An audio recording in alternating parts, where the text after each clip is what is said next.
Hello everyone! Magandang araw sa inyong lahat. Welcome back dito sa ating channel. And yes, andito na si Mama Mia para sa part 3 ng kwento ni Becca. Medyo mahaba po talaga tong kwento ni Becca, pero masasabi ko namang worth it pong pakinggan ang kwentong ito. Kaya huwag kayong bibitaw. Hawak lang kayo dyan hanggang sa ending ng kwentong ito, 'di ba? So maraming salamat sa mga hindi talaga bumibitaw, sa mga walang balak bumitaw. Mas maraming salamat sa inyo. I love you all so much. Sa ating mga suki na laging nandyan, nakikinig, nagmamahal sa atin. Maraming salamat talaga sa inyong lahat. Ako talaga'y pinasasaya ninyo at pinatataba ninyo ang aking puso. Pati na rin ang katawan. Charot lang. Huwag na nating patagalin pa ito. Bumati na tayo para maumpisa na ang kwento. Hi, ako kay Gladys De Roda, Baby Jane Atayde, maraming salamat. Ma'am Christina Season Alcura Ukit, Geraldine Urot Villaran, maraming thank you. Hi kay Clint Kid Tanchado, ayon. Hi din kay Ella Bakuli, maraming salamat. Divina de la Peña, thank you very much sa pagkikinig. Lady Lynn, anong pangalan ito? Lady Lynn Nabarte. Ayun, hello Lady Lynn Nabarte, maraming salamat sa iyo. Margie Bautista, maraming salamat all the way from Jeddah. Hello rin kay Cherry Elkban, hello sa iyo. Hello din kay JCTV Official or JCTV Official. Hi din kay Melody Bon, kay Det Metal M Joy, maraming salamat. Dayan GH, Yap Mulad Smith, maraming salamat po talaga sa inyong walang sawang pagsuporta at pagmamahal nitong ating channel. Kaya naman, eto na ang part 3 dahil alam kong excited na rin ba kayong lahat? Eto na po ang part 3 ng kwento ni Becca dito lamang sa Dear Mama Mia.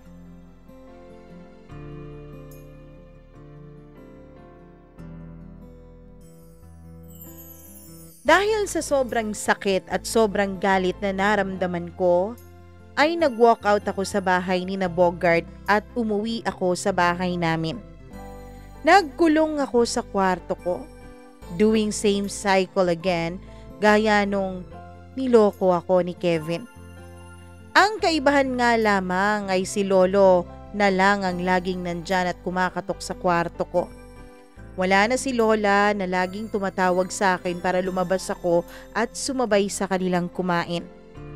Mas lalo po akong naiyak, Mama Mia, kasi pinagkatayan ulit ako ng manok na native ng lolo ko para lang daw makainom ako ng mainit na sabaw. Bakit ba kasi ganito ang nararamdaman kapag broken-hearted ka? Para kang unti-unting nauubos. Para kang unti-unting napapaso at unti-unting nauupos. Pakiramdam ko tuloy noon, Mama Mia, ako lang ang nakakaubos ng native na manok na alaga ng mga lolo't lola ko. Okay naman ako, Lo. Bakit kailangan mo pa akong ipagkatay ng native na manok? Ako, wag ka na magreklamo dyan. Ganito ang lola mo, 'di ba? Lalo na kapag umiiyak ka diyan sa loob ng kwarto mo. Dali-dali talaga yung nagpapakatay sa akin ng manok para gawing sabaw, tinola, para may mainom kang mainit na sabaw. Lo, ubusin mo na lahat ng native na manok na nandyan para isang sakitan na lang sana. Para wala nang sumunod kasi wala nang manok na makakatay eh. Nako, alangan namang ubusin natin sa pagkain yung mga native na manok ko dyan eh, ang dami-dami pa dyan. Baka sa kinatagal-tagal tubuan na tayo ng pakpak. Lo, baliw talaga tong si Bogart, Lo. Pareho lang sila ni Kevin. Pareho lang silang napakadali para sa kanila para ipagpalit ako sa ibang babae.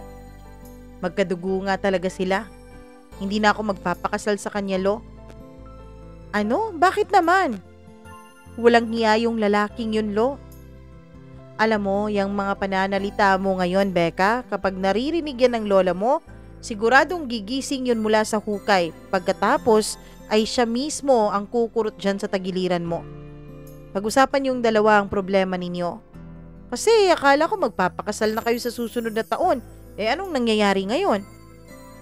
Paano pa namin pag-uusapan tulo? Pinagpalit na niya ako sa ibang babae. Lo, hindi siguro ako maganda, no? Kasi parang kapalit-palit ako para sa kanilang dalawa eh. Anong hindi maganda? Apo, maganda ka. Si Lilac lang ang hindi maganda sa inyong dalawa. Ganito po makipag heart-to-heart talk ang lolo ko sa akin. Lagi niyang dinadaan sa tawa ang medyo seryoso na para mapagaan man lang ang aking nararamdaman. Siyempre nakakangiti din naman ako at nakakatawa dahil ayoko namang mapunta sa wala ang effort ng lolo ko para patawanin ako. Pero deep inside, Mama Mia, gustong-gusto ko na pong sumuko. Gustong-gusto ko na pong pumutok. Kinagabihan, si Bogart ay sumunod sa akin sa bahay. Dala si Rara, dala ang anak niya. Hindi ko siya kinakausap. Silang dalawa ni Lolo ay nasa may balkonahin namin. Pinapasok ko na lang si Rara sa kwarto. Mama? Nag-cry ikaw, Mama? Sige lang anak, okay lang si Mama. For the meantime, anak, dito muna si Mama mag-sleep sa bahay ni Lolo Ando, ha? Dito din ako magsisleep, Mama. No, dun ka lang. Samahan mo Papa mo, nak, sa house ni na Dado at Mamo mo. Kasi nakakaawa naman ang kwarto doon kung walang matutulog. Si Papa lang dun, Mama. Anak, may school. Kabukas kay Teacher Tonet mo, 'di ba? Tapos malayo dito ang school mo. Oo nga pala, nakalimutan kong banggitin na pinag-aaral namin si Rara noon sa isang private daytime tutor. Yun bang tutor na per hour ang fee? 3 hours sa morning, Monday to Friday ang kanyang pasok. See, eto ang masakit. Paano pa ako mag-move on? Mama Mia, dito ko na-gets kung bakit yung mga mag-asawang nag-aaway kahit na wala ng pagmamahal sa isa't isa pero kapag may anak ay naiipit talaga sila. Kaya at some point nag-give way yung mga magulang para sa mga bata. Dito siguro kami magkakasukatang dalawa ni Bogart sa beliefs namin sa marriage at sa mga issues naming dalawa. Kasi ako, base sa kinalakihan ko sa aking mga magulang, hindi naman po masagana ang mga pangangailangan naming material. Pero pina-prioritize ng mga magulang namin lalong-lalo na ang emotional support. Emotionally supportive ang mga magulang namin sa amin. Ayaw nila na male-left behind kami. Kahit hindi sobra-sobra ang meron kami, Mama Mia, kapag nakakayanan naman ay binibigay naman nila ang aming pangangailangan. Pero kahit na ganon, kapag meron silang mga mumunting away, sa ngalan namin ng mga anak nila, mini-maintain nilang dapat healthy ang relationship nila sa isa't isa. Kaya lagi nilang iniiwasan na magkakaroon ng malalaking problema. Kasi bukod sa sigurado silang affected ang loob ng pamamahay namin, Mama Mia, lumaki po ako na laging ipinapaalala sa akin ng mga magulang ko that a father should always protect his family from any harm. Kinagabihan, pagkatapos naming maghapunan ay hindi pa rin ako nagsasalita. Buti na lang at naiintindihan naman ng mga kasama ko sa bahay. Maliban na lamang kay Rara, nang wala talagang kaalam-alam na ang akin palang disposisyon noon at ang aking pagkatao ay unti-unti nang natutunaw na para bang isang kandila na sinindihan. Na konting-konti na lang ang humahawak sa katinuan ko nung mga panahon na yon. Konting-konti na lang ay puputok na ako. Kinoconsider ako ng mga tao sa bahay, lalong-lalo na ng lolo ko. Pero ayoko ring pumutok, Mama Mia, dahil kinoconsider ko rin sila, lalong-lalo na si Rara. Pagkatapos ng hapunan ay dumiretso akong pumasok sa loob ng kwarto at sumunod naman sa akin si Bogart. Ayokong dito ka matulog. Please, Bogart. Intindihin mo na lang ako. Please lang, huwag kang manhid. Pagkababae ko yung niyurakan mo. Pati pagkatao ko. Tapos ngayon may mukha ka pang ihaharap sa akin na para bang walang nangyari? Ano bang gagawin ko para mapatawad mo lang ako, Becca? Umalis ka muna. Pag meron kang gagawin, ay wala pa rin yung magiging epekto. Kasi sagad hanggang buto ang galit ko sa'yo ngayon. Okay lang sana kung wala pa ako sa buhay mo o kung wala na ako. Matatanggap ko pa yun eh. Pero ito, okay naman tayo nung umalis ka papuntang Siargao, di ba? Pero nung ginawa mo, hindi mo kami iniisip ni Rara. Wala kang ibang iniisip kundi ang sarili mo. Hindi mo iniisip kung anong pupuntahan ng relasyon natin. Tapos, nung nalaman ko ang sasabihin mo, hindi mo sinasadya. Hindi mo sinasadya pero ginusto mo. Nilagyan nila ng ecstasy yung iniinom ko. Napakahirap pigilan ang init ng katawan. Please naman, intindihin mo ako, Becca. Ano? Gumagamit kayo ng pinagbabawal na gamot nung time na yon? Hindi ko alam, Becca. Hindi ko alam at wala akong kaalam-alam na tinimplahan pala nila ang black label na sinashot namin. Kasi hindi ako nakasabay sa kanila nung hinahanda nila yun eh. Sumunod lang ako sa kanila. Remember, nagka-video call pa tayo. Tapos nagpaalam ako sa'yo na lalabas kami at mag-iinom. Pagdating ko doon, handa na lahat. Pati sila handa na. Kinabukasan ko na lang nalaman. Pagkagising ko na nandyan na si Julian sa tabi ko. Tapos sabi niya, kaya gano'n na lang ang tama sa akin nung ininom namin dahil may halo yun. Kaya nagkasala ako sa'yo dahil hindi ko alam na may hinalo pala doon sa iniinom namin.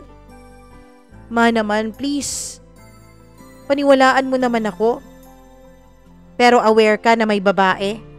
Aware ka na may babae kayong kasama. Sabi mo 'di ba? Isang beses lang? Pero bakit ang daming pakete ng kondom doon? Bakit dinala mo pa talaga yung mga gamit niya doon sa bag mo at may bikini wear pa talaga?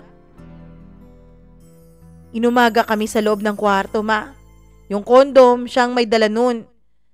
Kinabukasan nun, nung pauwi na kami, tinulungan niya akong ayusin ang mga gamit ko. Bakit siya, Bogart? Magkasama kayo sa kwarto? Siguro pinlano nyo na talaga ito dati pa lang. Excuse mo na lang yung sinasabi mong hinaluan ng kung ano yung inumin ninyo. Diba inihatid mo pa nga siya, diba?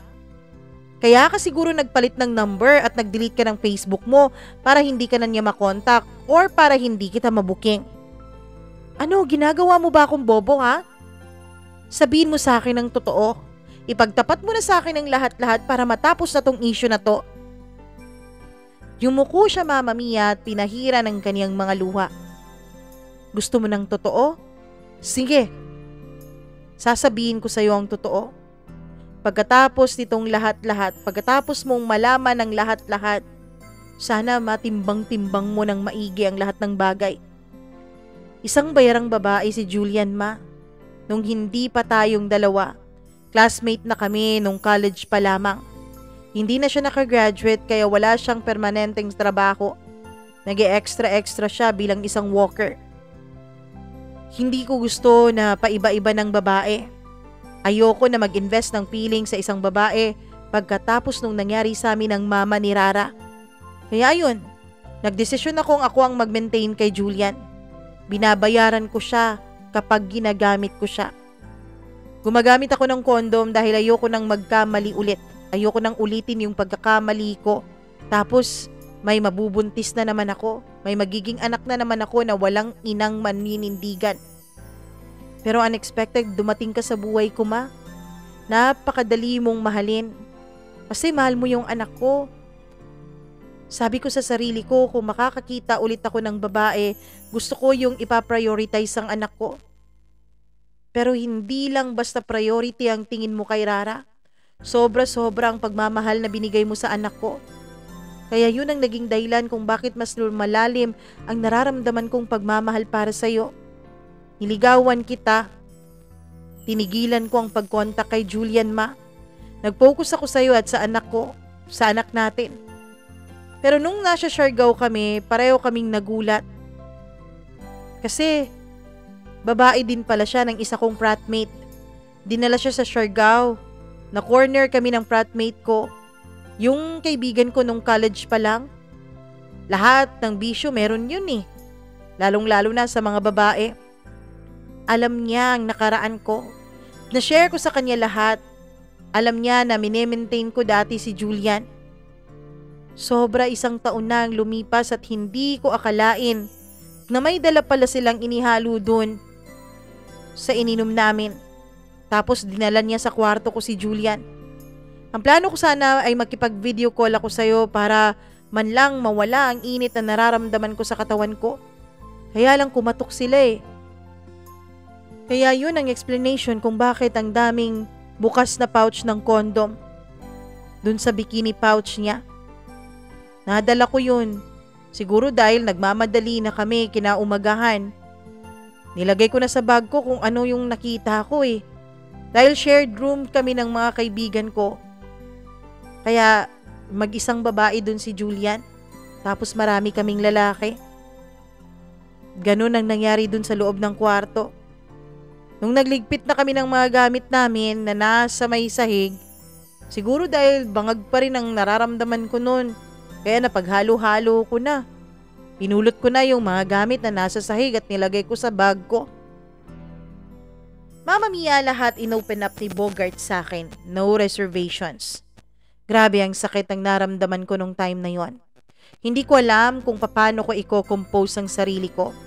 Kung paano ko kukolektahin ang mga basag-basag na piraso ng puso ko para maibalik lang ito sa normal. Mama Mia, yung iyak ko noon ay walang katapusan. Yung luha ko ay para pong Maria Cristina Falls na walang katapusan sa pag-agos. Kahit pa man yakap-yakap ako ni Bogart noon ay mahinang-mahina pa rin ang pakiramdam ko. Pero nagawa ko pa rin siyang itulak palayo sa akin. Umuwi ka muna please. Bigyan mo ako ng time para i-digest lahat ng sinabi mo sa akin. Iwanan mo dito si Rara please. Para lang kay Rara, kakayanin ko ang lahat ng to. Kahit ngayon lang. Uuwi ako ma, bibigyan kita ng time. Kung hindi lang sana magwawala yan si Rara, ay dadalhin ko siya paalis para makapag-isip ka. Para hindi na dagdag hassle pa sa'yo. Kahit kasalanan ko lahat ma, please ako na lang ang pagbuntunan mo ng lahat ng sakit at galit mo. Deserve ko lahat yan. Handa akong maghintay kung kailan ka magiging okay. Bibigyan kita ng personal space mo sa lahat ng pinagdadaanan mo ngayon. Mag-ingat kayo ni Rara dito. Nung Sunday noon, Mama Mia, ay dinala ko si Rara sa simbahan. Pagkatapos naming magsimba ay sa bahay agad kami dahil natatakot ako na kapag inuwi ko si Rara sa kanila ay baka hindi na siya ihatid ulit ni Bogart sa bahay namin. Kahit hindi ko kadugo at hindi ko laman si Rara, ay napamahal na po siya ng sobra sa akin. Pakiramdam ko ay ako na ang ina niya. Mama, huwag ka nang always mag-cry. Kasi tignan mo yung mga mata parang kinagat na ng langgam mama. Ang dami pang sinasabi ni Rara. Puro mama ang nagsisink in sa utak ko, Mama Mia. Kasi ilang araw na rin na bukod sa away namin ni Bogart ay bothered na bothered pa rin talaga ang pakiramdam ko. Alam mo, galing dito si Bogart, may dalang mga grocery. Sinabihan niya ako sa problema ninyo. Sabi ko, ito ang pinagdaanan mo noon. Pero wala ako sa lugar para magsalita para sa'yo. Alam mo, dapat sa kanya ka umiiyak, apo eh. Wala siyang magagawa kasi gusto ng anak niya na dito matulog sa'yo. Kaya hindi niya makuha-kuha ang bata. Salamat, Lo. Kahit wala na si Lola, Lo. Kapag ganito talaga ang nararamdaman ko, alam kong nandyan pa rin kayo palagi para sa akin. Kaya ikaw, Lo, magpakatatag ka lagi ha. Magpalakas ka kasi marami pa yatang sakit na daraan sa buhay ko, Lo eh. Alam mo, ano na lang kayang gagawin ko kung pati ikaw, magsakit-sakitan dyan. Kayong dalawa ni Lola ang lakas ko, Lo. Pagkatapos naming maghapunan kasi nagluto ang kapatid ko ng ulam, pinaksiw niya ang bangus na paboritong-paborito ko naman talaga, Mama Mia, ay nakaramdam ako ng panlalamig sa mga kamay ko. Tapos Mama Mia, yung kaloob-looban ko ay parang hindi natanggap ang kinain ko at suka ko ng suka.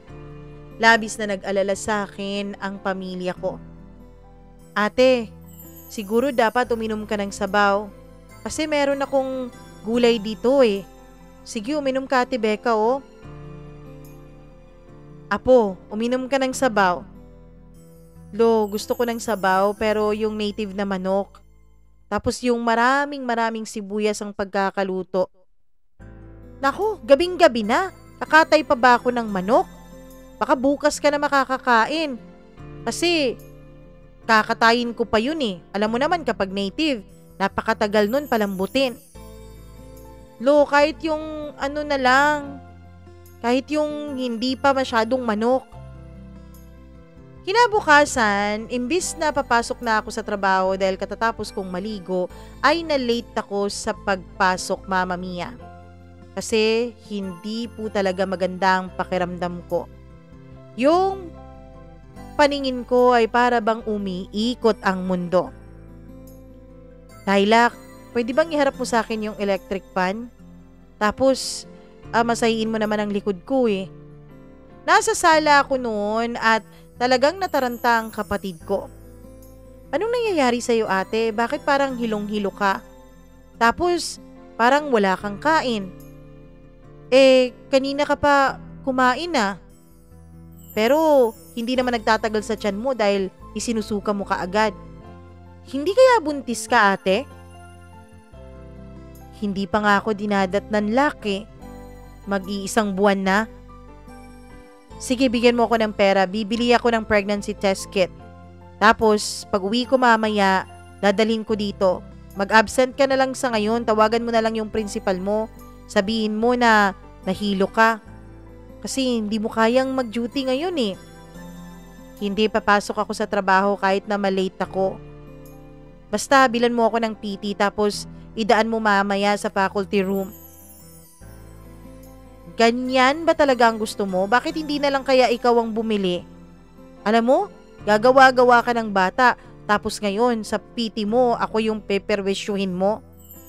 Sige, ayaw mo? Baka hindi na kita bigyan ng allowance. Napakabilis naman ni Lilac na nakabili ng PT, Mama Mia, tapos idinaan nga niya sa akin sa faculty room.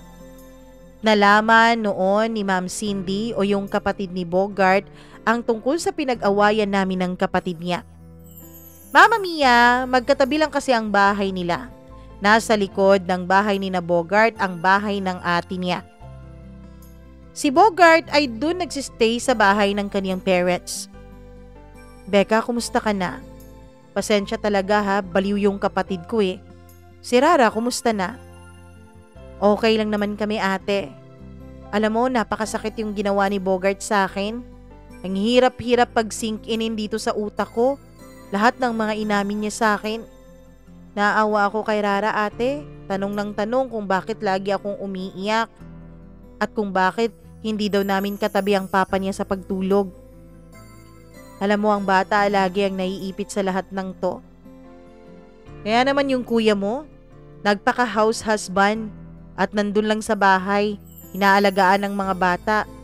Dun siya nagtatrabaho, tapos nagbabantay din ng tindahan. Hindi din talaga maiiwasan na mag-away kaming dalawa eh. At sa mga away na yon, yung mga anak namin ang apektado.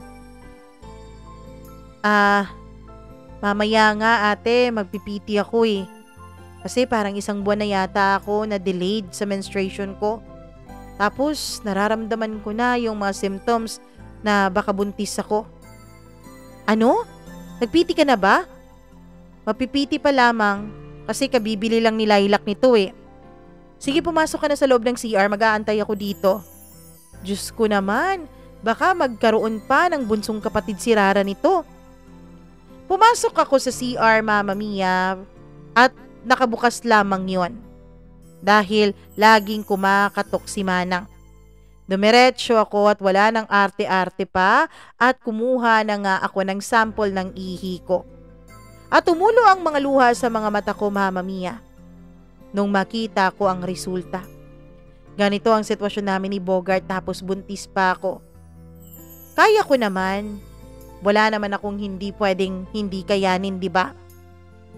Huwag kang umiyak dyan, Becca. Hindi makakaganda sa'yo yan. Nandito lang ako, kaya mo yan. Eto talagang kapatid ko? Eto ang resulta eh. Inispoil kasi ni na mama. Laging pinagbibigyan sa mga gusto niya dati pa. Pag lunch break, Mama Mia, ay umuwi kami ni Ate Cindy sa bahay ni na Bogart. Sa garahe pa lang, Mama Mia, ay sumunod na agad sa akin si ate. Ang mga mata ni Bogart ay sa akin nakatitig kaya hindi niya namalayan na sinuntok na pala siya ng ate niya sa kanyang dibdib dahil sa sobrang galit na naramdaman niya sa kanyang kapatid. Baliw ka? Walang yakang lalaki ka? Ano naman bang nangyayari sa'yo, ha? Bakit ba talaga, Bogart, wala ka sa saktong pag-iisip mo? Ama ka na. Ate naman, tama na. Pag-usapan natin to ng maayos. Tanggap ko naman na kasalanan ko eh. Aaminin ko kasalanan ko ang lahat. Oo, kasalanan mo kasi bobo ka. Cindy, baka makita kayo ng mga bata. Awat sa kanila ng papa nila. Yang anak ninyo, yan ang pagsabihan ninyo. Kasi ang anak nyo walang kakontentuhan sa katawan. Naging ama na nga't lahat pero wala pa ring pagbabago tapos ngayon buntis pa itong si Becca. Paano na to, Bogart, ha? Gagawin mo na naman bang another single mom itong si Becca? Lumapit si Bogart sa akin at tumulo na naman ang luha sa mga mata ko. Lumapit din sa akin ang mama ni na Bogart. Niyakap niya ako. Iya, wag kang mag-alala. Hindi ka namin pababayaan. Hindi namin kokonsentihin tong si Bogart. Pababayaran niya lahat ng kasalanan niya sa'yo. Pero wag kang masyadong malungkot, Iya, dahil buntis ka. Nandito kaming lahat para samahan ka namin. Mama Mia, nag-lunch kami noon na tahimik sa mesa. Hanggang sa biglang nagsalita ang papa ni na Bogart. Bogart, ayusin mo yung pamilya mo. Kasi maayos tayong humarap sa pamilya ni na Becca eh. Maayos tayong nakipag-usap sa kanila tungkol sa kasal ninyo. Hindi tayo mga bata na kausap nila.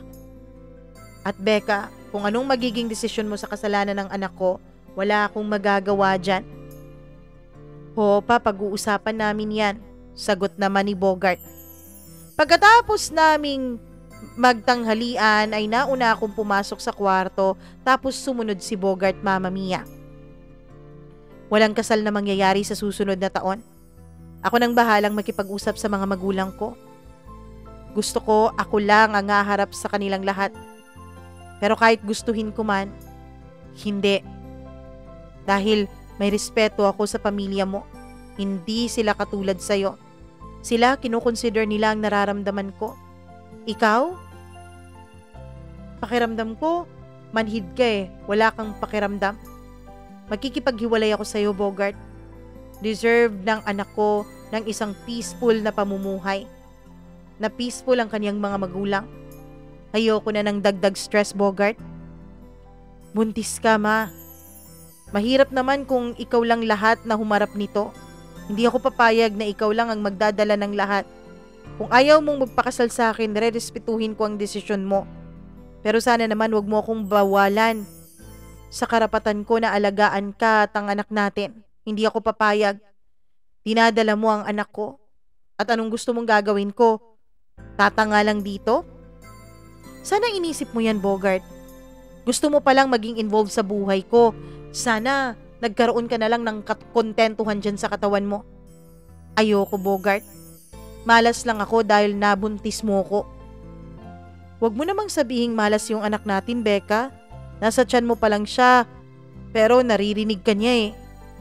Hindi man ako magiging mabuting partner sa'yo o hindi man ako naging mabuting partner sa'yo, pero sisiguraduhin ko sa'yo na gagawin ko ang lahat para hindi magsisisi sa akin ang mga anak ko na ako ang naging ama nila. Basta ayoko sa'yo. Okay na yung ako ang magsisi Kung bakit sa dinami-dami ng lalaki sa mundo ikaw pa. Etong tatandaan mo, Bogart. Sisiguraduhin ko na ang mga bata ay hindi susunod sa'yo. Hindi magmamana sa pag-uugali mo na hindi marunong makontento. Diyan tayo magkakaintindihan, Becca. Ayoko rin na magmana sa akin ang mga anak ko at makuha nila itong ugali kong ito.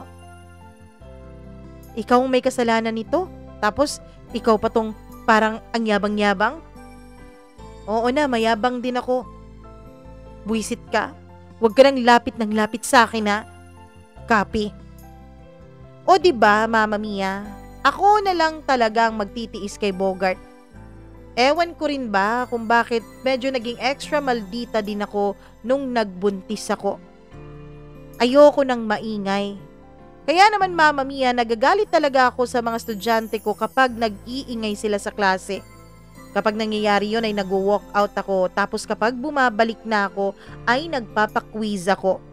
Legit talaga na yung mga teacher na nagmamaldita ay laging nagpapakwiz, lalo na kapag broken-hearted. Guilty ako noon, Mama Mia. Guilty ako nung mga panahon na yon. Kaya naman yung mga co-teacher ko ay sasabihan nila ang mga estudyante ko dahil sila naman ang nag-handle sa ibang subjects ng mga students ko na intindihin na lang ako at na wag na lang silang mag-ingay during sa klase ko para walang mga surprise quizzes na mangyayari. Kasi nga raw buntis ako. Si Bogart naman nung time na yon, Mama Mia, ay hindi na rin nakikipagtalo pa sa akin. Kahit gusto ko na makipagtalo kay Bogart, pero ayaw niya akong patulan. Nanggaling si Bogart sa isang nagger na karelasyon. Toxic ang paghihiwalay nilang dalawa ng mama ni Rara. Which is, yun ang nagtulak sa kanya para maghanap ng comfort woman. Yung no strings attached. Yung walang maraming tanong-tanong, walang maraming sinasabi at walang feelings involved. Just plain truth. Kaya yun, Mama Mia, pagdating sa akin ay nakikita ko talagang iniiwasan niya ang confrontation sa aming dalawa. Ayaw niya na tinatalakan ko siya. Pero parang nature na yata ng mga babae yung magtalak, diba? Lalo na kapag tayo ay buntis siguro. Kung yun naman pala ang gusto ng mga lalaki, sana pipi na lang ang ginawa nilang partner.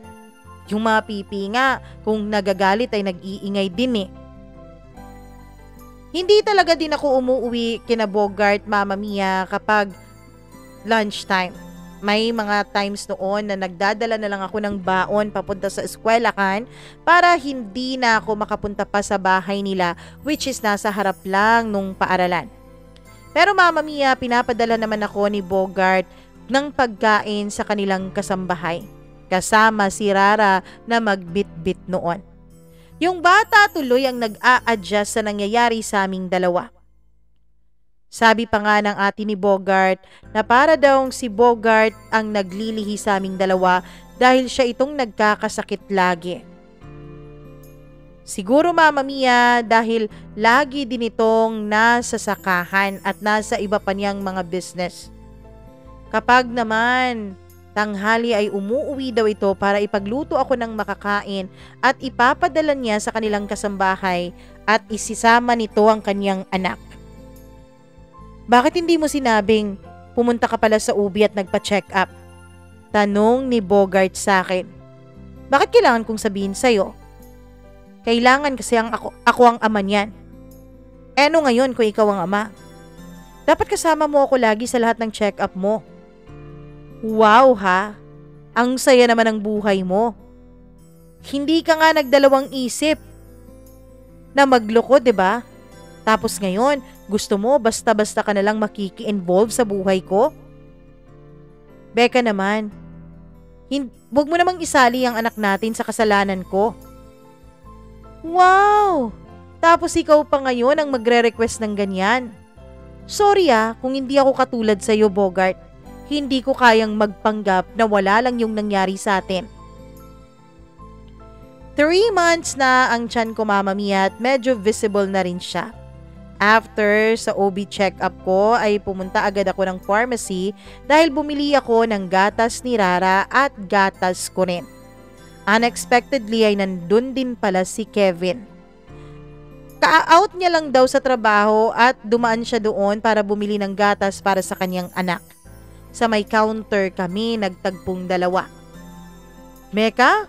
Uy, bakit anmam yang binibili mo? Buntis ka ba? Oo, Kevs. 3 months na.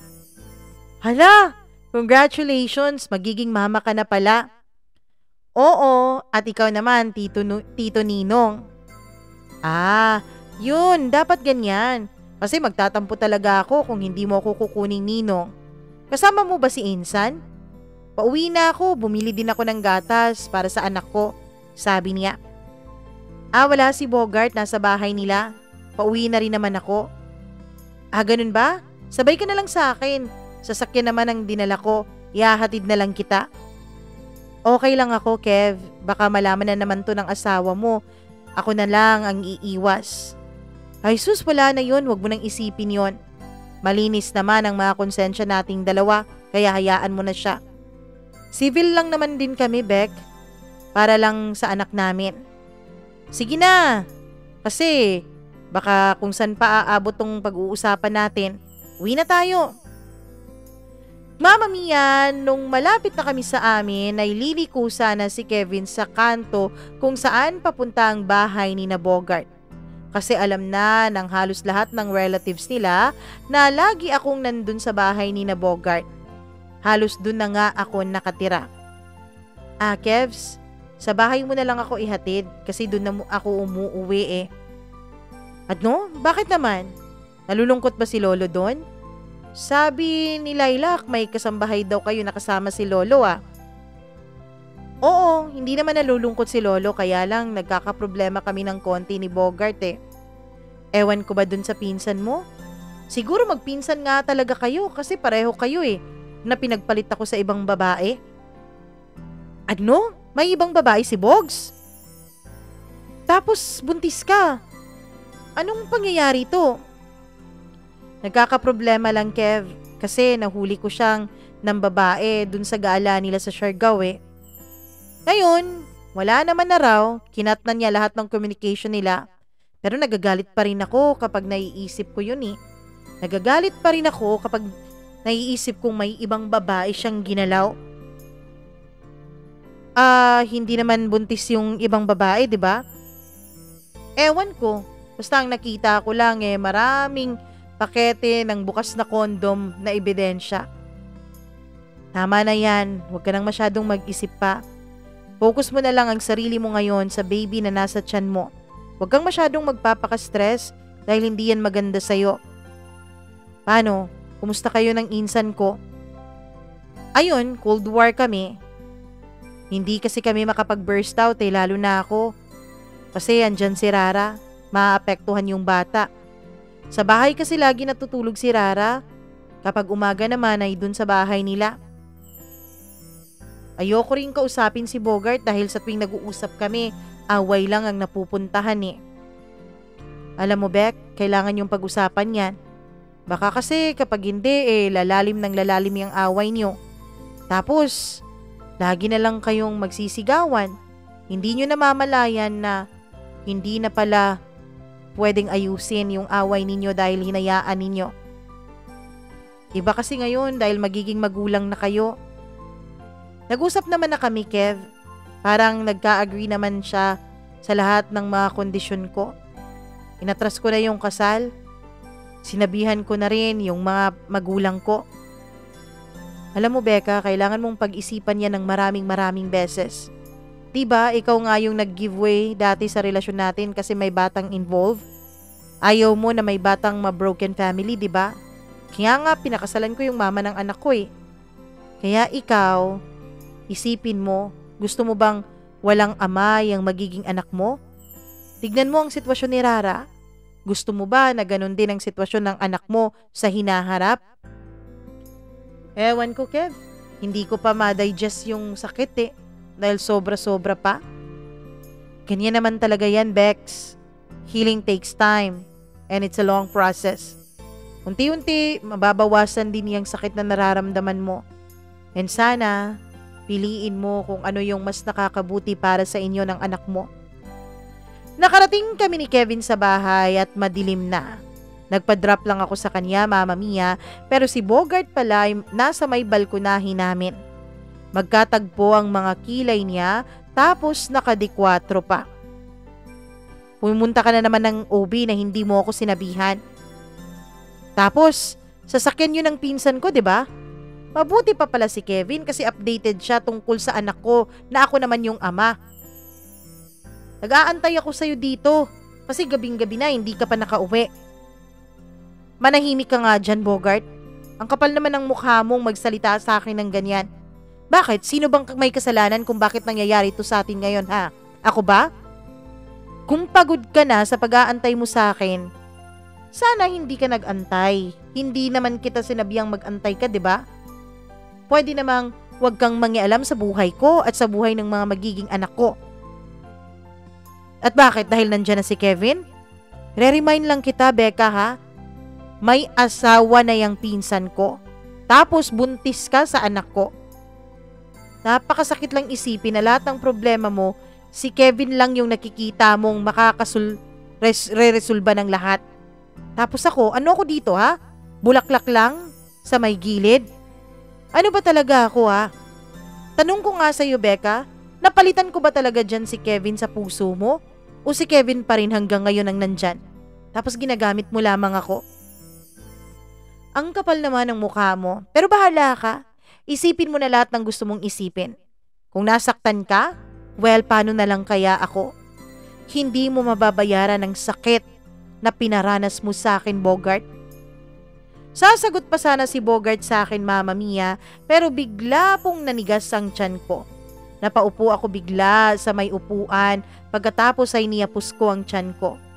Ewan ko kung na-experience nyo na yon na kapag nagagalit ka dun sa mga buntis dyan, para din bang yung tiyan mo, para ding nagagalit yung bata sa loob na hindi mo maintindihan. Parang naninigas pagkatapos ay gusto mo na lang masuka. Ganun po ang naramdaman ko lalo na nung first trimester ko. Ang OA talaga ng pagsusuka ko noon. Konting galit, nasusuka ako. Konting inis, nasusuka ako. Tapos si Bogart naman ay nataranta nung mga panahon na yon. Ano nangyari sa'yo? May masakit ba? Punta tayo ng ospital? Huwag mong hahawakan ng tiyan ko, Bogart. Leche ka. Ikaw ang may kasalanan nitong lahat. Tawagan mo yung OB mo. Itanong mo kung anong pwede nating gawin. Umalis ka dyan at umalis ka sa harapan ko. Magiging okay ako. Mama Mia, siguro nainis din talaga si Bogart sa akin. Gusto niya akong tulungan. Gusto niya na siya ang humawak ng tiyan ko. Siya ang humaplos-haplos nito pero ayokong pahawak sa kanya. Kaya yun, umuwi na rin siya. Hindi na rin ako umimik pa sa kanya. Sabi niya sa akin, eto ba talaga ang gusto mo, ha, Becca? Sana maging maligaya ka sa desisyon mo. Tinotoo ni Bogart at wala siyang paramdam-ramdam sa akin, Mama Mia.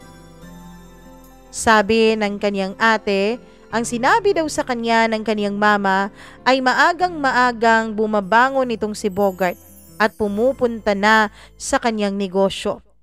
Hindi nang araw ito pumupunta pa sa iba nilang negosyo at hindi na rin ito nakakasabayan nilang kumain. Marami kasing negosyo si Bogart nung mga panahon na yon, Mama Mia. Sabi niya, si rarang araw ay binili na lang niya sa kanyang mga magulang. Na ma'am, yung si Sir Bogs, kagabi, naku, lasing na lasing, nagwawala. Sobrang lasing kaya hindi pinapasok ng mama niya dun sa bahay nila. Kaya ayun, natulog sa sasakyan niya. Galit na galit siya kasi ayaw ibigay sa kanya ng mama niya yung susi ng kanyang sasakyan. Kasi aalis daw siya eh. Pupuntahan kayong dalawa ni Rara sa inyo? Sabi ng kasambahay nila nung naghati dito ng pagkain sa akin. Alam mo ate, yan talagang amo mo, nakakahiya. Gagawa-gawa ng kasalanan pero eto naman ang magwawala. Sa susunod kapag nagwala pa yan, huwag niyo nang papasukin sa gate niyo. Ang kapal naman ng mukha. Mama Mia, sakto naman nakatatapos lang noon ng 2-story classroom sa building at may pa-blessing noon ang principal namin.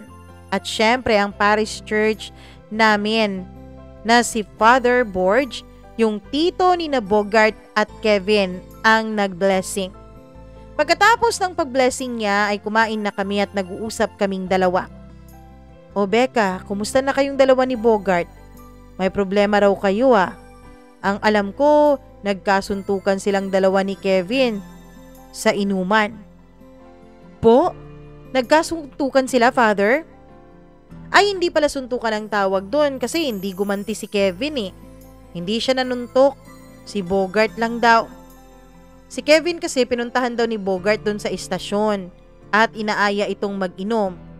Pumayag naman itong si Kevin. Pero napasobra raw yata ang inom nitong si Bogart at tagay ng tagay. Hanggang sa nalasing na at kung ano-ano nang sinasabi. Sinabi na niya ang kanyang mga problema. Nung pinayuhan naman ng pinsan niyang si Kevin sinuntok niya ito. Kaya ayon, para hindi magkagulo dun sa loob ng pinag-iinuman nila, dinala siya ni Kevin sa parking lot. At doon sinuntok niya ng sinuntok ang pinsan niya. Ang daming gustong pumigil kay Bogart. Ang daming gustong umawat. Pero sabi ni Kevin, huwag silang abalahin kasi kilala naman niya at pinsan niya yung sumusuntok sa kanya. Kilala kasi si Kevin dun sa syudad na yon kasi dun siya laging naka-duty. Sabi niya dun sa mga umaawat, hayaan na lang daw kasi pinsan naman niya yon. Pagkatapos noon, hindi na kaya ni Bogart na mag-drive kaya si Kevin din ang nag-drive ng kanyang sasakyan at hinatid dito pa uwi. Kinaumagahan, hindi naka-duty si Kevin kasi nga ang daming bugbog. Bugbog sarado ang inabot niya tapos may sugat pa siya sa may kilay. Pinuntahan daw siya ni Bogart, dinala ng gamot at prutas. Tsaka humingi ito ng tawad kay Kevin. Yung mama ni Kevin ang nagsabi sa akin ng lahat ng pangyayari. Kinausap ko na rin si Bogart tungkol sa problema ninyo. Naku Father, wala talaga akong alam dyan Kasi hindi na ako umuwi sa kanila. Ang alam ko lang, umuwi nung isang araw si Bogart na lasing na lasing. Alam mo ba Becca kung gaano ka-close lahat ng mga pamangkin ko? Silang lahat close na close sa isa't isa. Nung kamo pa ni Kevin ang magkarelasyon, lumapit si Kevin sa akin at nagtanong tungkol sa mga bloodlines kasi related daw kayo At dun ko nasabi na talagang mahal ka ng pamangkin ko. Ideal yung karanasan ninyong dalawa ni Kevin, a selfless love. Aware na aware ako na si Kevin ang tumulong sa'yo para makatapos ka ng iyong pag-aaral. Walang kaso yun sa amin kasi alam namin na tumutulong si Kevin at masaya kami na nakatulong siya na abutin mo ang mga pangarap mo. At alam ko na bless siya ng Panginoon dahil doon. Alam namin lahat kung gaano ka-genuine ang pagmamahal ninyo ni Kevin sa isa't isa. Pero siguro may ibang plano ang Diyos. Sino ba namang mag-e-expect na mapupunta ka pala sa mga kamay ni Bogart? Ginawa ng Diyos na instrumento si Kevin to build you to be a better person that you are today kasi hinanda ka niya para kay Bogart. Alam mo ba Becca, sa lahat ng pamangkin ko, si Bogart itong black sheep. At dahil sa pagiging black sheep niya, dun ko siya naging paborito. Akala ng lahat si Kevin ang paborito ko kasi si Kevin itong good son, si Kevin itong responsable, pero hindi. Si Bogart ang paborito ko. Alam mo ba, na yang si Bogart kahit black sheep yan, ay napaka-hardworking ng anak. Nasasanay siyang dalahin ng solo ang problema niya. Tsaka mo na lang malalaman ang problema niya kapag tapos na. Naresolba na niya. Kaya nga nagulat ako na nagkakaproblema kayo ngayon Ngayon ko pa narinig na talagang nagwala siya at nagpakalasing. Itong lahat ng pamangkin ko, saksi ako sa paglaki nila simula nung maliit pa sila. Saksi ako kung gaano sila ka-close at alam kong selfless sila kung magmahal. Pero kahit nasubaybayan ko silang lahat, si Bogart ang na-focus ko habang lumalaki siya. Alam kong magiging mabuti siyang ama. Playful pero hardworking siya. Tapos, mahilig siyang mag-sugarcoat ng mga sinasabi niya para walang masaktang ibang tao. Pero ang isa sa kahinaan ni Bogart ay hindi siya marunong bumasa ng sakit mula sa iba. Galing kasi si Bogart sa isang relasyon na binigay niya ang lahat-lahat pero kulang pa rin siya. Galing siya sa isang relasyon na inubos niya ang lahat-lahat pero naghanap pa rin ng iba, yung mama ni Rara. Doon niya na-experience lahat ng sakit. Doon niya na-experience ang magpababa at magpa-insulto sa isang babae. Becca, hindi ko kinukonsente ang ginawa niyang mali sa'yo. Pero, Becca, pakiusap ko lamang sa'yo. Kung hindi naman maisasalba yung relasyon ninyo, at kung fix na talaga yung desisyon mo, kung aabot man sa punto na mag-give up na si Bogart sa'yo at wala na talagang pagmamahal sa pagitan ninyong dalawa, ako nang nakikiusap sa'yo bilang tao, bilang tiyuhin nila na nag-aalala sa mga pamangkin ko. Ayoko kasing masira ang relasyon ng mga pamangkin ko, Becca. Kaya sana, kung wala na talaga kayong pag-asa pa ni Bogart na maging maayos, sana wag ka nang bumalik kay Kevin. Aware ka naman siguro na on the rocks ang relasyon nila ng asawa niya, di ba? Pero kahit ganun, kasal pa rin silang dalawa kahit sa West pa yun. Tapos, ama ng magiging anak mo si Bogart. Kaya sana, kung ayaw mo na kay Bogart, sana wala ka nalang piliin sa kanilang dalawa. Para naman, maisalba mo man lang kahit papaano ang relasyon nilang dalawa bilang magpinsan. Alam ko na close pa rin kayo ni Kevin sa isa't isa. Pero sana, wag dumating sa punto na magiging magkaaway yung magpinsan dahil sa'yo. Oo, Father, naiintindihan ko. Pero sa ngayon, masakit pa rin talaga eh. Lalo na sa sitwasyon ko. Hindi ko pa mahawakan ang emosyon ko. Hindi ko pa nakikita ang kapatawaran ko para kay Bogart. Dinadigest ko pa rin po ang lahat ng mga nangyari sa aming dalawa. Alam ko, Father, alam ko na ayaw mong magkagalit ang mga pamangkin mo. Huwag kang mag-alala, hindi na ako babalik pa kay Kevin. Napatawad ko na siya, pero wala na akong ibang nararamdaman pa para sa kanya. Magiging magkapatid na lang ang tingin ko kay Kevin, Father. Wholesome ang relasyon naming dalawa, makakaasa ka nun. Maraming salamat, Iha. Mama Mia, yung time na yon, hindi ko naisip na kaya ko palang magalit ng ganun kalalim. Hindi naman po ako ang uri ng tao na nagtatanim ng galit sa puso. Pero ewan ko ba kung bakit galit na galit ako noon kay Bogart. Hanggang sa nag 5 months na lang ang tiyan ko pero not in good terms pa rin kaming dalawa. Kanya-kanya kami ng drama sa buhay. Kanya-kanya kami ng tampo sa buhay. One time ay nagkaroon ng malaking bagyo. May baha po sa daan namin. Isang tulay po ang madadaanan papunta sa amin, Mama Mia, at non-passable na po yun nung mga panahon na yon. Napakalakas kasi ng ulan nung lumabas na ako sa paaralan. Iha, dito ka na lang matulog.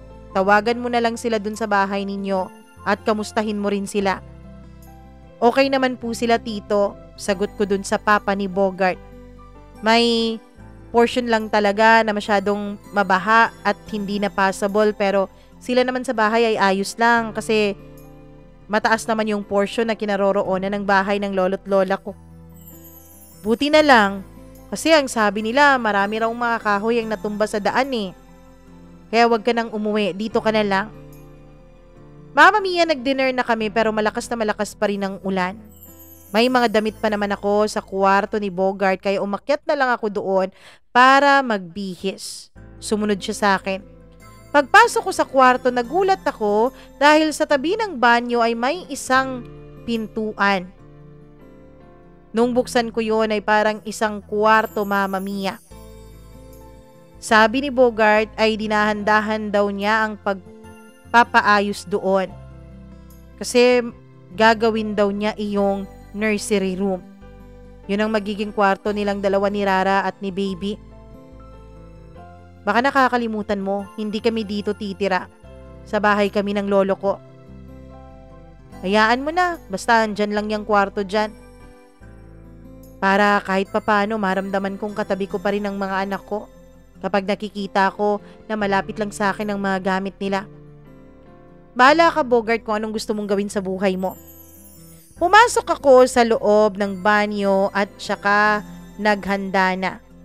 Mama Mia, yung pajama ko ay hindi na kasya sa akin dahil malaki na ang tiyan ko. Kaya naghalungkat na lang ako ng mga t-shirt ni Bogart sa kaniyang cabinet. Tapos sinuot ko yon. Nung nakita ni Bogart na t-shirt niya ang suot ko, ay lihim itong napangiti. Huwag kang ngingiti-ngiti dyan, hindi na kasya sa akin yung mga damit ko. Mahirap naman kung tuwalya lang ang gamit ko hanggang bukas, 'di ba? Wala naman akong sinasabi. Sa beanbag ka matutulog, kami ni Rara dito sa kama. Kasya pa naman tayo dyan sa kama, malaki naman yung kama ko. Ayokong makatabi kang matulog. Kung gusto mo dito sa kama, ako na lang sa beanbag. Sige na, ako nang maghahanda ng higaan ko. Nagulat ang anak niya, Mama Mia, nung hindi namin katabi ang papa niya sa pagtulog. Kasi anak, masikip na dito. Gusto mo ba na maipit yung baby bunso mo na nasa tummy ni Mama? Tulog na ako noon, Mama Mia, pero nagising na lamang ako nung may humahaplos-haplos sa tiyan ko. Si Bogart pala. Nung ginagawa mo dyan? Anong oras na? Matulog ka na. Tigilan mo na yung paghaplos-haplos mo dyan, ha? Malaki na yung anak natin sa tiyan mo. Kailan ka ba magpapa-ultrasound? Tsaka na kapag magsi 6 months na siya. Pagbalik ko sa OB ko, dun masusure na fully visible na talaga siya sa ultrasound. Matulog ka na dyan. Hayaan mo muna akong hawakan siya. Baka sa susunod, magsisipa na siya dyan sa tiyan mo tapos hindi na ako makakahawak pa sa'yo. Yan sana ang inisip mong mabuti, Bogart, bago ka nagloko. Gusto mo palang maging bahagi ng buhay ko at bahagi ng magiging anak natin eh. Tapos nagloko ka? Sige lang. Alam mo ba, nangarap ako ng sarili kong pamilya kasi gusto ko na may asawa na ako eh. 32 na kaya ako. Lahat ng hinahanap at pangarap ko nasa sayo na. Gustong gusto ko nang makasal sayo. Gusto ko na maging asawa ka at maging ina ng mga anak ko. Gusto ko na may sarili na tayong bahay, ikaw, ako, at saka mga bata ang magkasama. Gustong gusto kong mangyari lahat ng yun. Gustong gusto ko. At alam ko na yun ang magiging tama na pipiliin ko sa buhay ko. Kaya lang nagkasala ako eh. Gago kasi talaga ako. Siguro hindi ka para sa akin. Sana kung hindi ka para sa akin at hindi ako para sa'yo, sana kahit ganito na lang tayo, ayos lang sa akin. Basta nasa malapit ka lang lagi, Becca. At anong gusto mo? Wala akong kalayaan na magmahal ng iba? Ganun ba, Bogart? Hindi ka ba talaga naging masaya sa akin, Ma? Kahit nung mga panahon na okay pa tayo? Napipilitan ka lang ba nun? Bogart, alam mong hindi ako plastic na tao. Kung ano yung narinig mo sa akin, yun ang katotohanan. Diba, sinabi ko sa'yo na minahal kita ng tama? At si Kevin, yung insecurities mo? Matagal na, sa Vietnam pa lang, wala na akong nararamdaman sa kanya.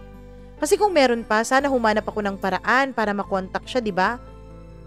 Despite noon sa pakiusap niya sa akin na wag ko siyang iwan. Ayoko nga na pumupunta sa bahay nila kahit ini-invite ako ni Kevin at ng mga magulang niya kapag may mga okasyon. Kahit pa magpinsan kayong dalawa, hindi ako sumasama sa inyo eh. Dahil alam ko, kahit wala ang asawa niya doon, ikaw ang pinaprioritize ko.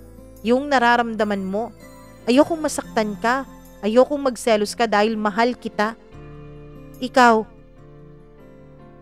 ang priority ko at pinaparamdam ko sa iyo yun. Hindi yung ibang lalaki. Dito ay napaiyak na si Bogart at sorry na siya ng sorry sa akin. Sorry Ma, wala akong excuse na nagawa kong pagkakamali sa'yo. Sinayang kita. Hindi ko gustong mangako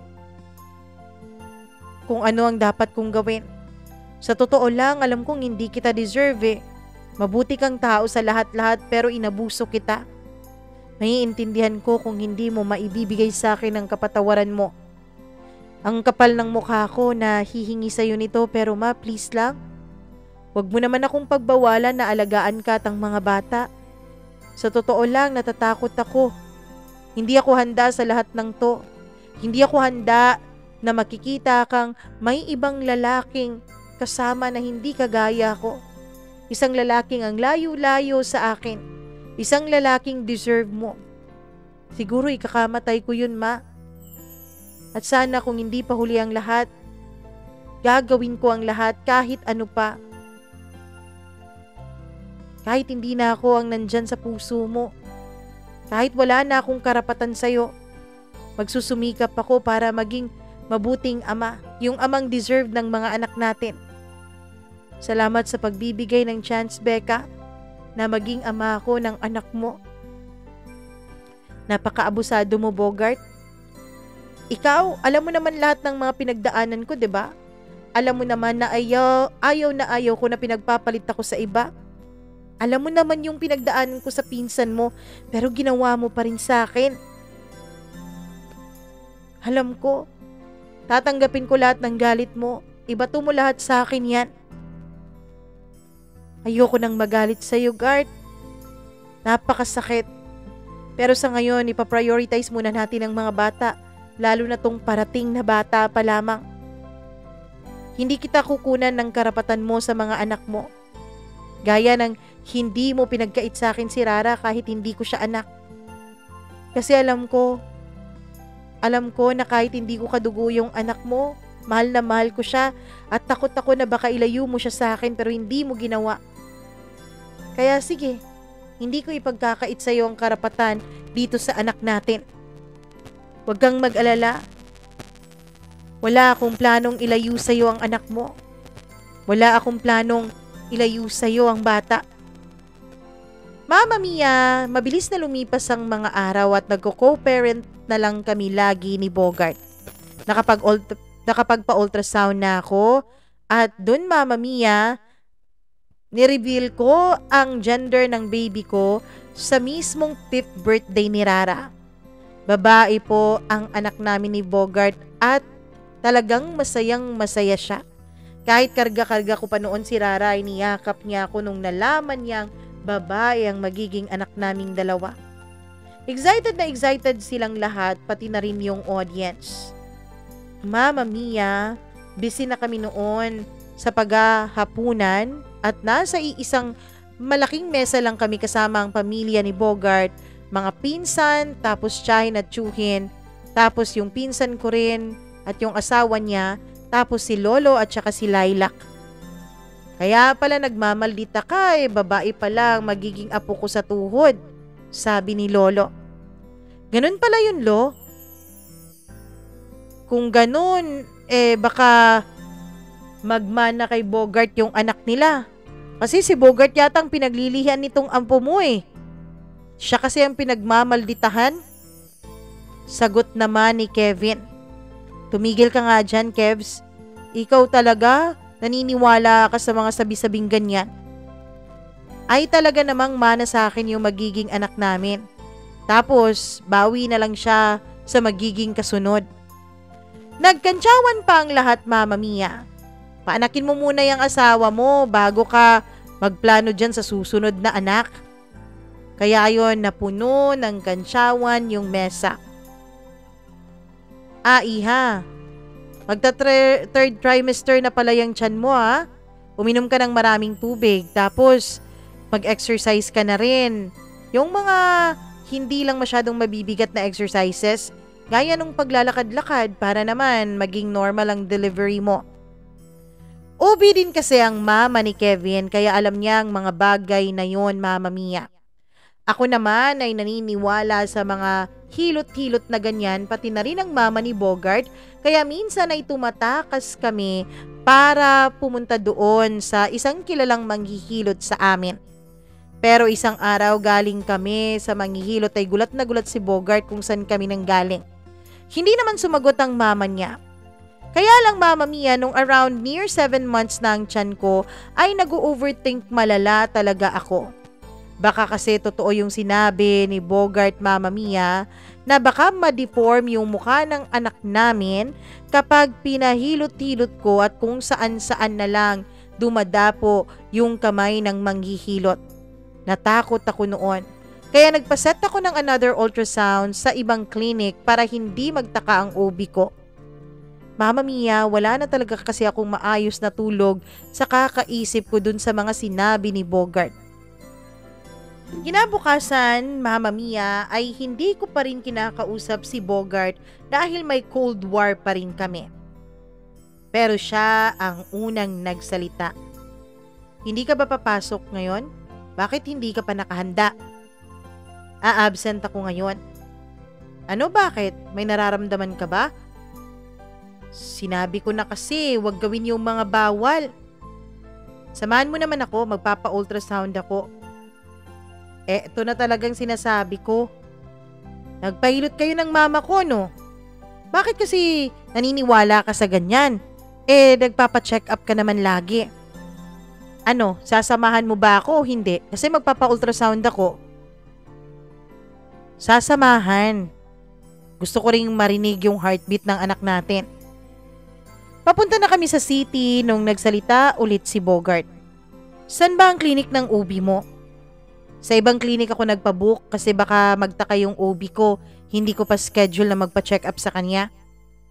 Cancel mo na yung nabook mo sa ibang clinic, balik tayo dun sa OB mo.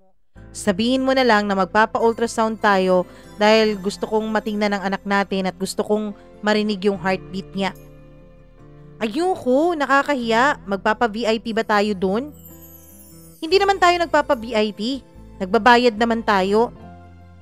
Basta, wag mong sabihin dun sa ubi ko na nagpahilot ako ha. Lagot ka talaga sa akin. Wala akong ibang choice kundi kinancel ko na lang yung nabook kong ibang clinic at bumalik kami dun sa private hospital kung saan ko balak manganak kasi nandun yung OB ko. Nagsinungaling na lang ako sa OB ko, Mama Mia, at sinabi kong biglang sumakit ang tiyan ko kaya na paranoid yung ama ng baby at gustong magpa-check up kami. Eto pala yung daddy. Bakit ngayon ko lang nakita si daddy dito? Pareho kaming dalawa ni Bogart na walang naisagot sa doktor kundi ngiti lamang. Healthy naman ang baby girl ninyo, normal ang heartbeat. Simula ngayon, mag-walking-walking ka na, Mami, ha? Tapos yung ibang mga light exercises din. Pero wag na wag kang magbubuhat ng mga mabibigat. Natural lang yung mga pain na nararamdaman mo kasi early signs na yan na nagsisipa na yung anak mo sa tiyan mo. After sa OB appointment namin, Mama Mia, ay nakiusap si Bogart sa akin na bumili na rin daw kami ng mga gamit sa bata. Hindi pa rin kasi ako nakapamili, Mama Mia, at lahat ng gamit dun sa bahay ay puro regalo lamang. Nandun din yun sa pinarenovate ni Bogart na kwarto na adjacent sa kwarto niya. Buti pa, sana dinala natin si Rara, sabi ko. Hindi tayo makakapag-date ng maayos kapag nandito si Rara. Date mo mukha mo. Mula sa crib, papunta sa mga baby bed linen, Mama Mia, siya lahat ang namili. Wag naman yung pink lahat, ang OA naman. Alam naman ng lahat ng tao na babae yung anak mo. Pumili ka naman ng ibang kulay. Kaya ayon, pinalitan niya ang crib at yung beddings naman ay pinalitan niya ng kulay brown. Mama Mia, yung iba namang mga gamit sabi ko o-orderin na lang namin online. Anong gusto mong kulay ng kwarto, Ma? Kasi magpapapinturan na ako eh. Ayaw mo naman pala ng pink. Okay lang yung pink pero yung vintage pink. Isa pa, hindi naman kami titira dun sa bahay mo. Dun kami sa bahay ni Lolo. Ama, magpatayo na lang kaya tayo ng sarili nating bahay. Magpatayo ka mag-isa mo para ikaw mag-isang tumira doon.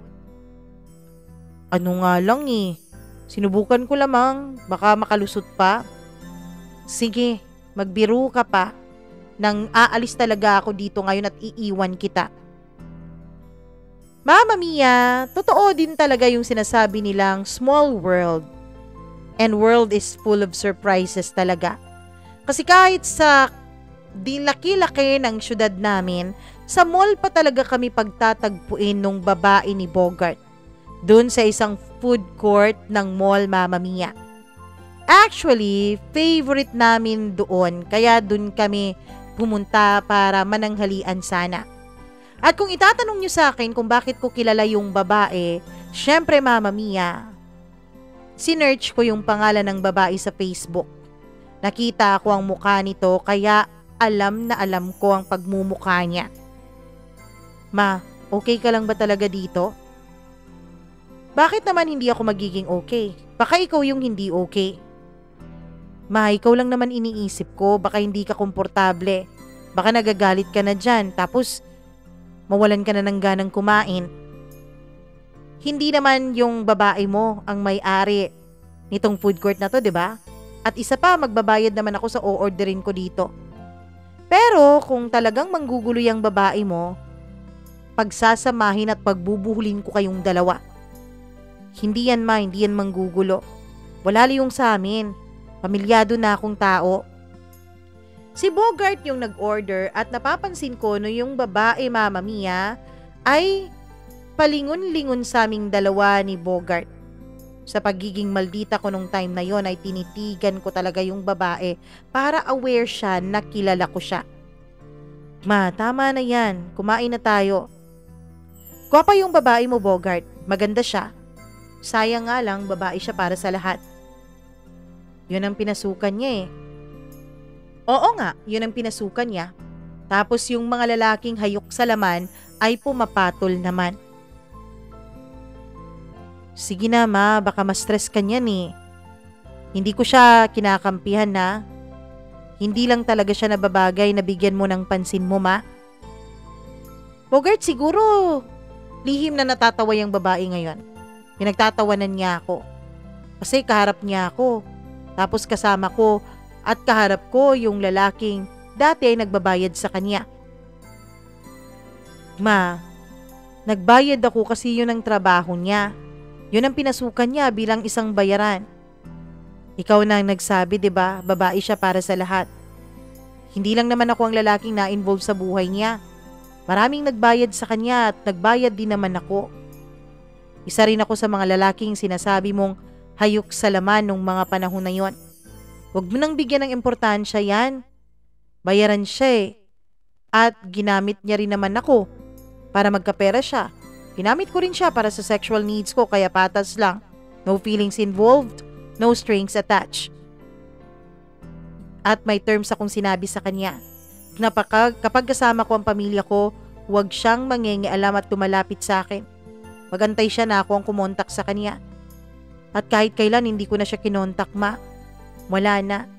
Ikaw hindi ka bayaran. Magiging asawa ka kung papayagan mo akong pakasalan ka. Ina ka ng mga anak ko. May respeto ako sa'yo. Mahalaga ka sa akin. Kaya wag mo nang isipin yon. Wag mo nang bigyan ng pansin yun dahil wala na yon. Wala na. Kinuha ni Bogart ang dalawang kamay ko at isa-isa niya itong hinalikan. Alam ko man na mahirap kalimutan ang mga pagkakamali ko sa'yo. Pero pwede bang focus na lang tayo kung anong meron ngayon? Para sa anak natin? Kumain ka na ma.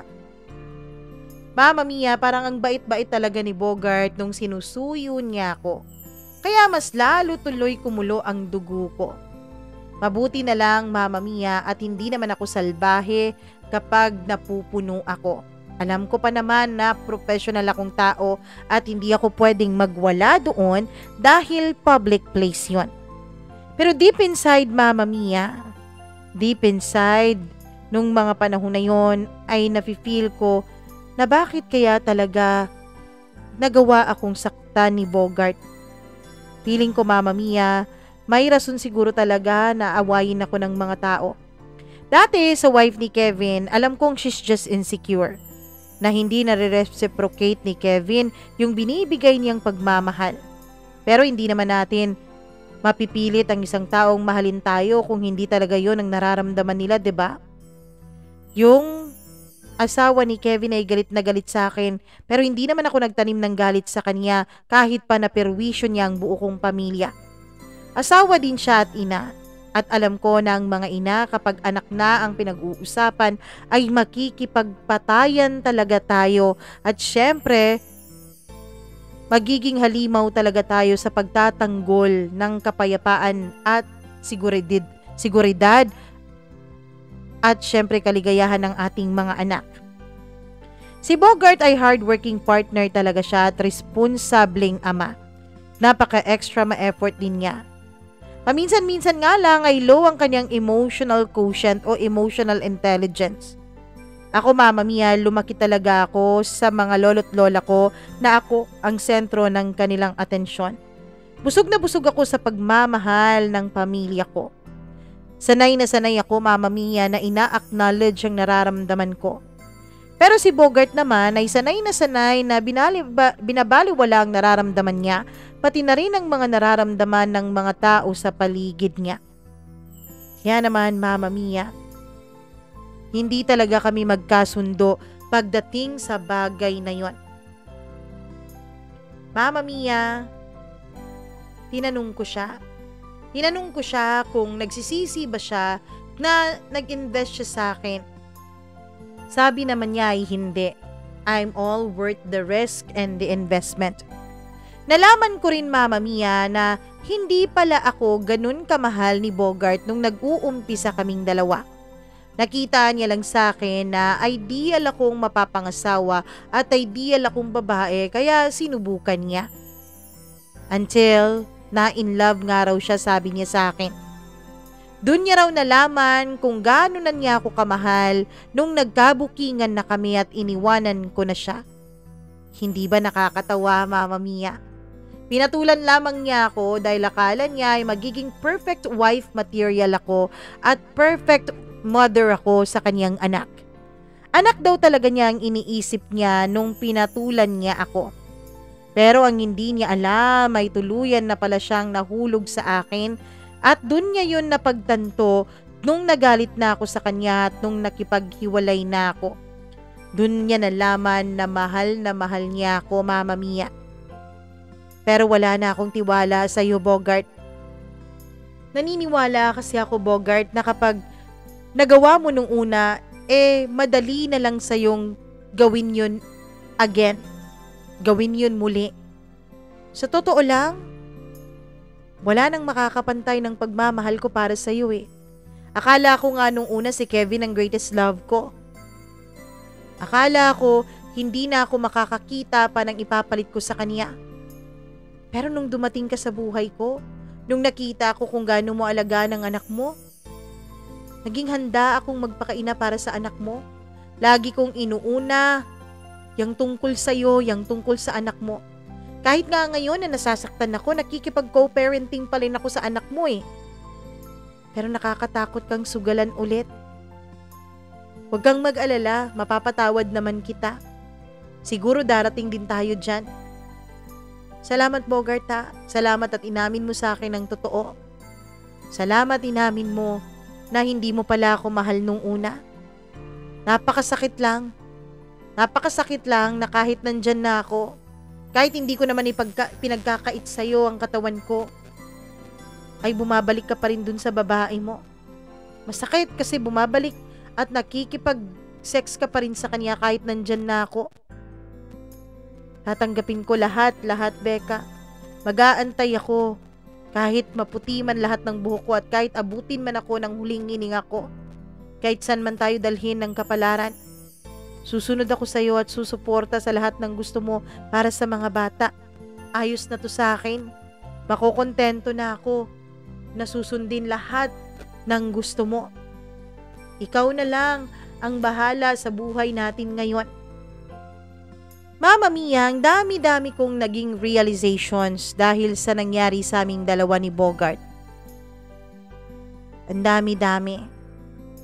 Lahat ng mga pinagdaanan ko. Lahat ng mga pagtitiwalang binigay ko sa ibang tao. And it takes a lot of time to reflect on your feelings, to communicate openly, and to prioritize your well-being. Dapat makapokus ka sa issue at hindi dun sa tao. Dapat iintindihin nyo ang lahat-lahat, lalo na kung may bata nang involved. Sa pag-uusap naming dalawa ni Bogart ay inuna namin yung mga bata. Kung paano kami mag-adjust, lalong-lalo na sa sitwasyon para kay Rara, na alam naming nasasaktan. Mama Mia, nasasaktan din naman ako. Kasi nakikita kong apektado yung bata. Yun bang hindi na siya kagayang maglambing dati? Parang may mga boundaries na siya. Na parang lumaki na si Rara, na parang nagkakaroon na siya ng boundaries lalo na sa papa niya. Everything's okay, Mama Mia. Parang nagiging okay lang kay Rara ang lahat. Dahil parang sanay na ata siya na nagiging pangalawang option siya palagi. Kaya naman, naaawa ako sa bata. One time, Mama Mia, umiiyak ako ay lumapit si Rara. Mama, hindi ka nagalit, Mama, ha? Hindi mo ako ibibigay kay Papa, ha? Kasi dito lang ako lagi magstay sa bahay mo, Mama. Baka kasi pauwiin mo ako kay Papa. Ano? Paano mo naman nasabi yan at anong ibig mong sabihin, anak? Meron kasi akong hindi sinabi sa'yo, Mama, kasi baka uwi mo ako kay Papa eh. Ano yun? Mama, masakit yung tummy ko kanina lang. Ang sakit-sakit pero takot ako magsabi sa'yo dahil baka magalit ka tapos i-give mo ko kay Papa kasi masakit yung tummy ko. Baka ibigay mo na ako kay Papa tapos hindi mo na ako kukunin, Mama. Imagine, Mama Mia, 5 years old lang si Rara that time. Pinainom ko siya ng gamot. Yung bata, Mama Mia, nakikita kong parang hindi rin niya alam kung saan siya lulugar. Pinipigilan ko ang sarili kong maiyak. Nung nakita ko na ang bata na natutulog, Mama Mia, ay iyak na ako ng iyak. Hindi deserve ni Rara na mag-adjust para sa aming dalawa ni Bogart. Deserve niya ng comfort at pagmamahal mula sa mga magulang. Pero parang yung bata ay natatakot noon na mag-seek ng pagmamahal. Natatakot siya na baka mawalan siya ng pamilya. One time, Mama Mia, ay tinanong ko siya, Rara, who do you love the most? Ang first, yung pinaka-love mo talaga, hanggang dun sa pinaka-last. Mama, baby, lolo, Freddy, na ang tinutukoy niya yung kanyang kambing. Mamo, dado, Tita Lilac, Mami Sin, Kuy-Kuy, na anak ng kanyang Mami Sin. At Papa Lennon, yung husband naman ng kanyang Mama Sin. Si Papa mo, nak.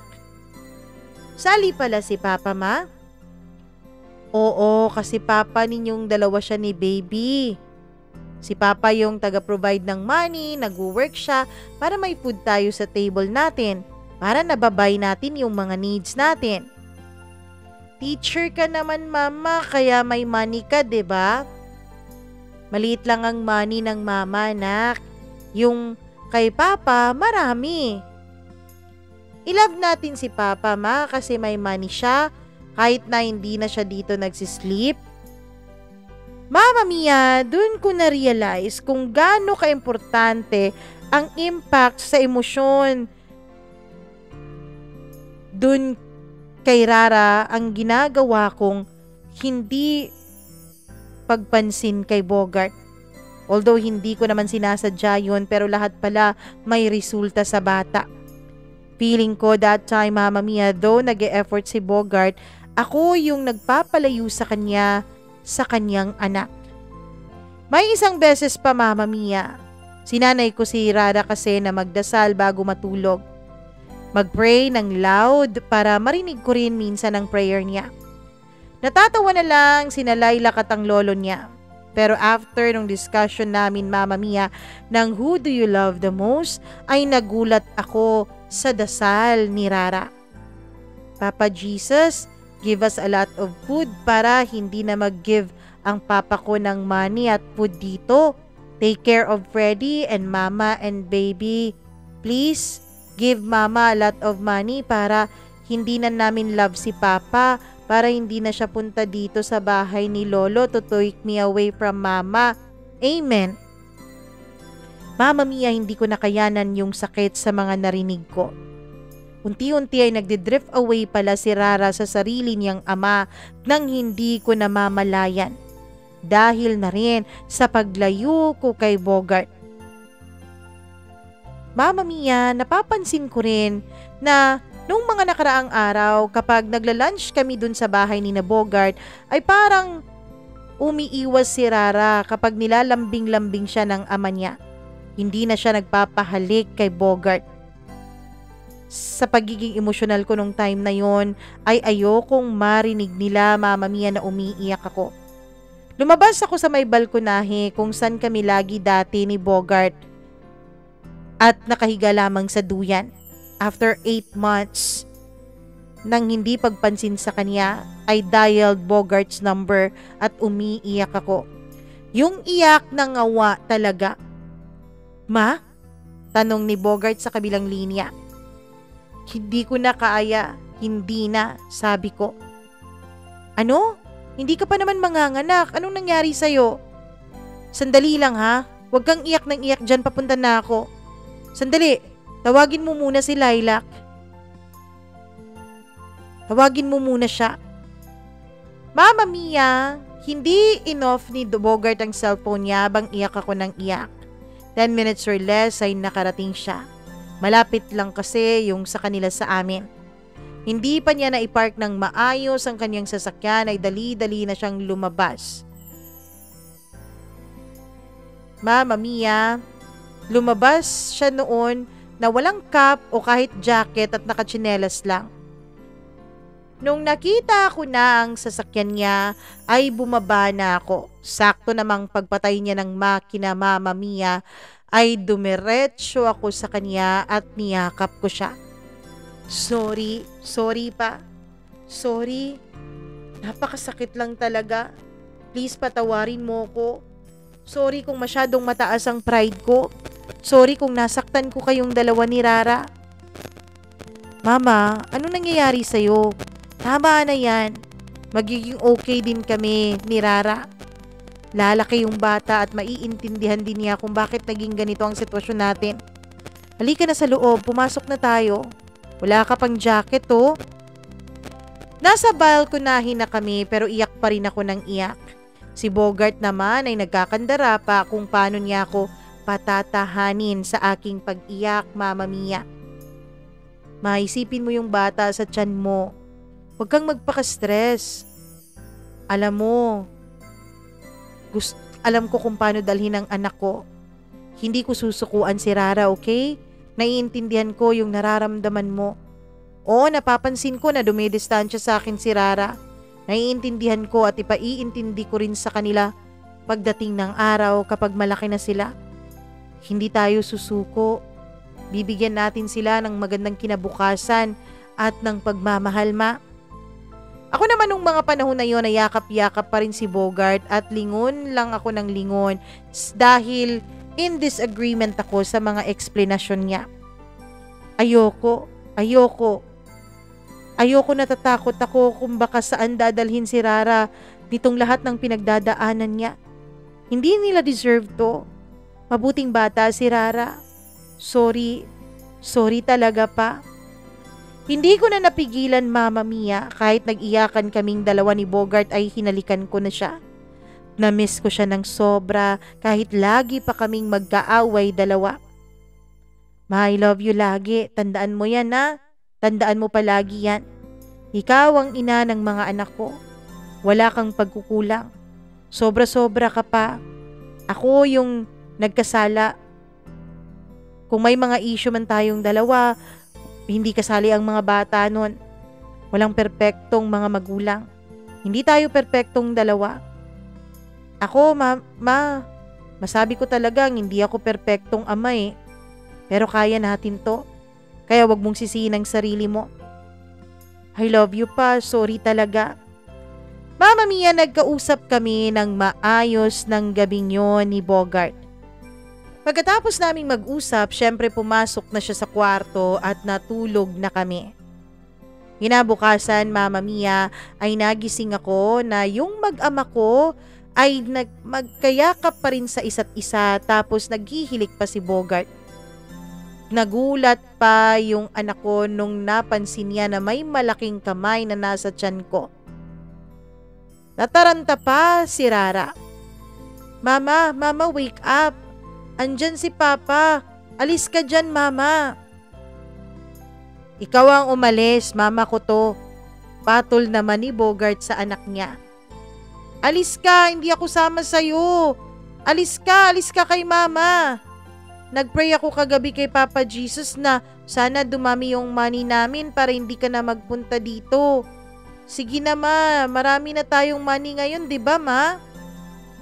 Anak, simula ngayon, kung saan matutulog si mama at si Kuya Rara at si baby, dun din matutulog si Papa, okay? Let's love Papa with or without his money, okay? Promise ni mama, anak, hindi ka kukunin ni Papa. Si Papa yung magpoprotect sa mga bad guys. Kaya hindi ka pwedeng matakot sa Papa mo. Hindi ka niya kukunin. Dapat lagi kang sumama sa Papa mo para matakot yung mga bad guys na lumapit sa'yo dahil andyan si Papa. Mama Mia, gustong-gusto na sana ni Bogart ang mga narinig niya.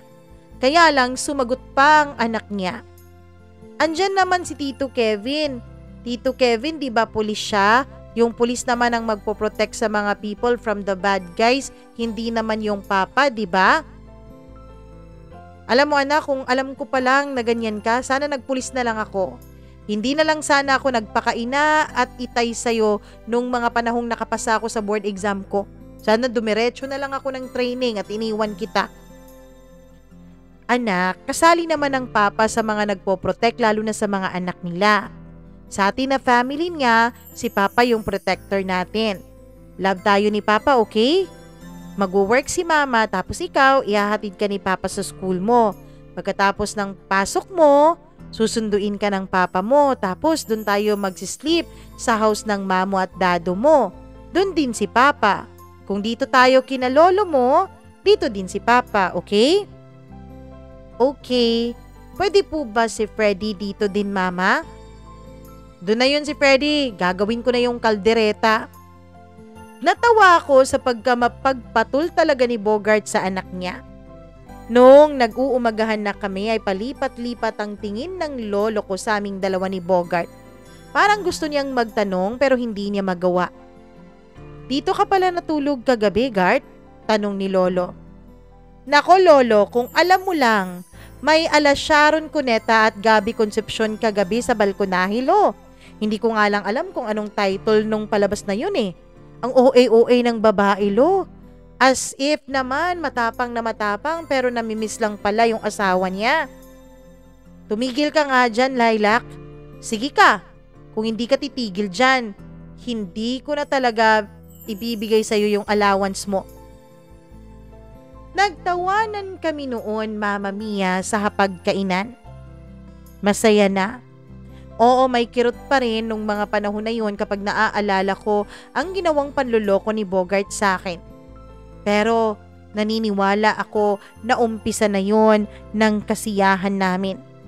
Sana nga lang totoong umpisa na ng aming kaligayahan.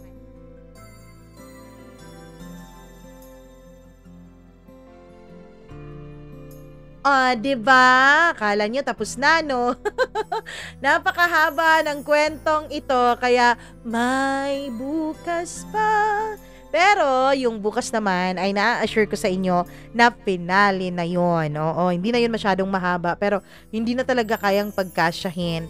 Pero di ba worth it naman ang kanilang kwento at sana nasiyahan din kayo hanggang sa puntong ito. At kung nasiyahan kayo, balik kayo bukas para sa finale ng kwento ni na Bogart at syempre ni Becca. Si Bogart na ba talaga ang makakatuluyan niya?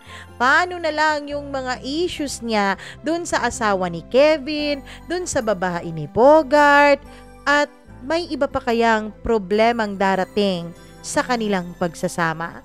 Matutuloy kaya ang kasal? Nako, abangan nyo bukas. Syempre, dito lahat yan sa paborito nyong programa. Please like and share this video at huwag kalimutan na mag-subscribe dito sa ating channel. Kung hindi ka pa subscriber at kung subscriber ka na, nako, magsulat ka na rin ng sarili mong kwento at i-share mo na yan dito sa atin. Mag-email lamang po kayo, mamamiacdo0317@gmail.com. Hanggang bukas pong muli, ako ang inyong one and only Mama Mia. Magandang araw sa inyong lahat and I love you all so much. Mwah, mwah, mwah. See you tomorrow. Babush!